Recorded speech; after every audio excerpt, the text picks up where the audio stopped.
जी Canada normal हुंदा दोबारा कदों दिखदा है साडे कनेडा नॉर्मल हुंदा मतलब कि साडे स्टूडेंट्स दा प्रोसैस नॉर्मल हुंदा कदों दिखदा है जिन्हां दे पासपोर्ट स्टैंप है वो कैनेडा जा पाणगे 22 जून तो बाद 10 क्यूबैक कॉलेजेस वाले स्टूडेंट भी हले पेशेंटली वेट कर रहे हैं बट उन्होंने रिजल्ट्स कद आएंगे कोई भी डेफिनेट डेट नहीं हैगी है।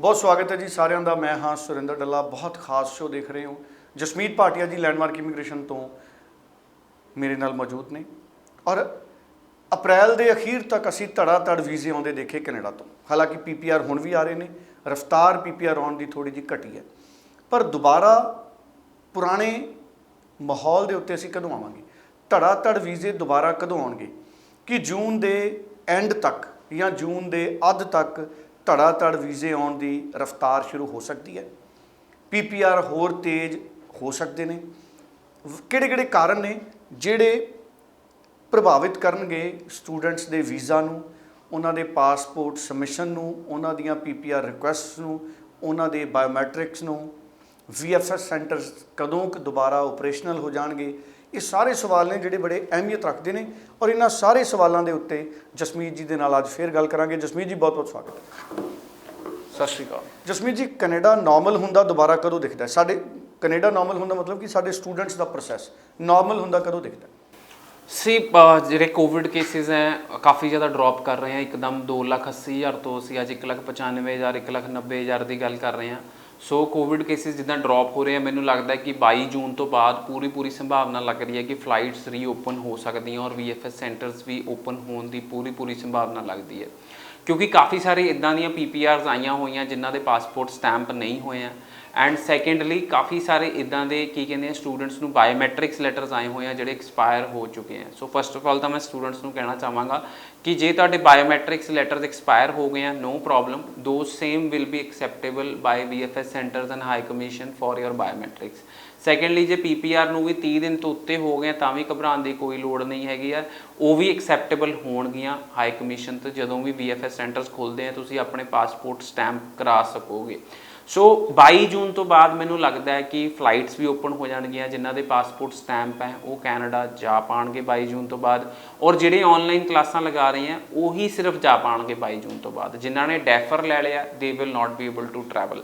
ਬਟ ਇਹਦੇ ਕਹਿਣ ਦਾ ਮਤਲਬ ਇਹ ਨਹੀਂ ਹੈਗਾ ਮੇਰਾ ਕਿ ਤੁਸੀਂ ਆਪਣੀ ਫਲਾਈਟ ਬੁੱਕ ਕਰ ਲਓ ਜਾਂ ਤੁਸੀਂ ਆਪਣਾ ਹੋਟਲ ਕੁਆਰੰਟੀਨ ਬੁੱਕ ਕਰ ਲਓ। No till the time you get full clarity you should not book anything. ਬਹੁਤ ਸਾਰੇ ਸਟੂਡੈਂਟ ਇੱਦਾਂ ਦੇ ਸੀ ਜਿਨ੍ਹਾਂ ਨੇ ਫਲਾਈਟਾਂ ਬੁੱਕ ਕੀਤੀਆਂ ਹੋਈਆਂ ਸੀ ਏਅਰ ਇੰਡੀਆ ਦੀਆਂ और एयर इंडिया ने अपनी फ्लाइटां कैंसल करतियां और स्टूडेंट्स नूं कहा कि तुसी अगे दियां डेट्स ले लो। So student first of all तो अज की डेट च कोविड के दौरान तुहानूं मैं एडवाइस देना चाहांगा कि जिहड़ी भी फ्लाइट बुक करनी है तुसी अपने debit card credit card net banking के थ्रू बुक करनी है। Avoid booking through any agent because जिहड़ियां फ्लाइट्स हैगियां वो एजेंट के थ्रू बुक हो नहीं रही। इहदे विच भी बहुत वड्डी स्टूडेंट नूं परेशानी फेस करनी पै रही है and go to the site of Air India go to the site of Air Canada go to the site of Lufthansa go to the site of Emirates airline and book your flight online on your own because कल नूं flight refund है तो they will process it online into your bank account. कल नूं flight change है तो तुसी directly airline के ऑफिस फोन करके अपनी फ्लाइट उत्ते वर्किंग करा सकते हो। But when you involve an agent तो तुहानूं परेशानी का सामना करना पै सकता बिकॉज अज की डेट च समा ही इदां दा हो गया कि यू डोंट नो कि तुसी इस टिकट ते ट्रैवल कर पाओगे भी नहीं। सो स्टूडेंट्स 22 जून तो बाद मैनूं लगता है फर्स्ट वीक ऑफ जुलाई या end of June everything will be normal. This is my just advice कि खोलन की पूरी संभावना बन सकती है and students will be able to travel to Canada.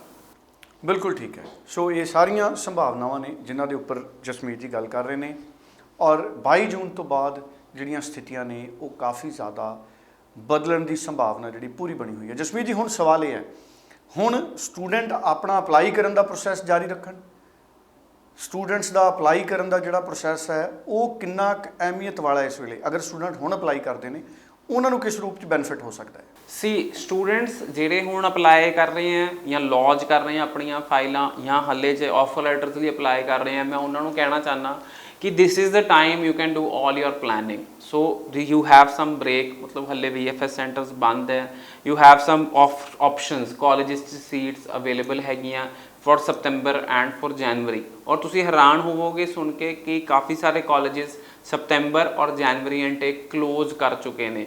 So students so हले भी ਜਿਹੜੀਆਂ सीट्स अवेलेबल हैगियां तुसी ਉਹਨਾਂ ਵਿੱਚ अप्लाई कर सकते हो।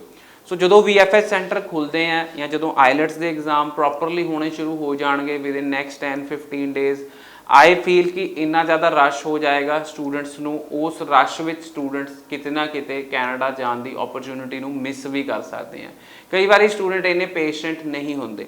सो गल असीं कर लेते हैं वो 10 क्यूबैक कॉलेजेस की भी इस शो के विच कि 10 क्यूबैक कॉलेजेस वाले स्टूडेंट भी हले पेशेंटली वेट कर रहे हैं, बट उन्होंने रिजल्ट्स कद आएंगे कोई भी डेफिनेट डेट नहीं हैगी है। सो स्टूडेंट अज का जिहड़ा समा हैगा उस नूं देखदियां होइयां मैनूं ये तुहानूं सारिआं नूं एडवाइस देना चाहांगा कि जिहड़ी भी ऑफर लैटर तुसी अपने मनपसंद कॉलेज च लेना चाहते हो तुसी लै सकते हो।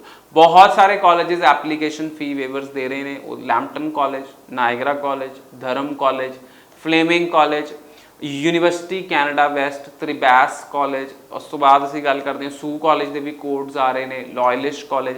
सो there are so many public colleges and universities which are giving you application fee waiver. So take benefit of that, but offer letters expire in 2 weeks to 4 weeks time. Do not apply for an offer letter जे तुसी fees नहीं भर सकते। इदा ही offer letter अपनी क्यों apply करी जाते हो? बिकॉज जिहड़ा प्रोसैस है वो ओंटारियो कॉलेजेस की साइट उत्ते हुंदा है and once you apply for an offer letter and you don't pay for a tuition fees for that college, you are stuck up, you need a new offer letter. तुहानूं उत्थों अपनी profile delete करानी Peggy, फिर दोबारा किसी होर college apply करना पेगा।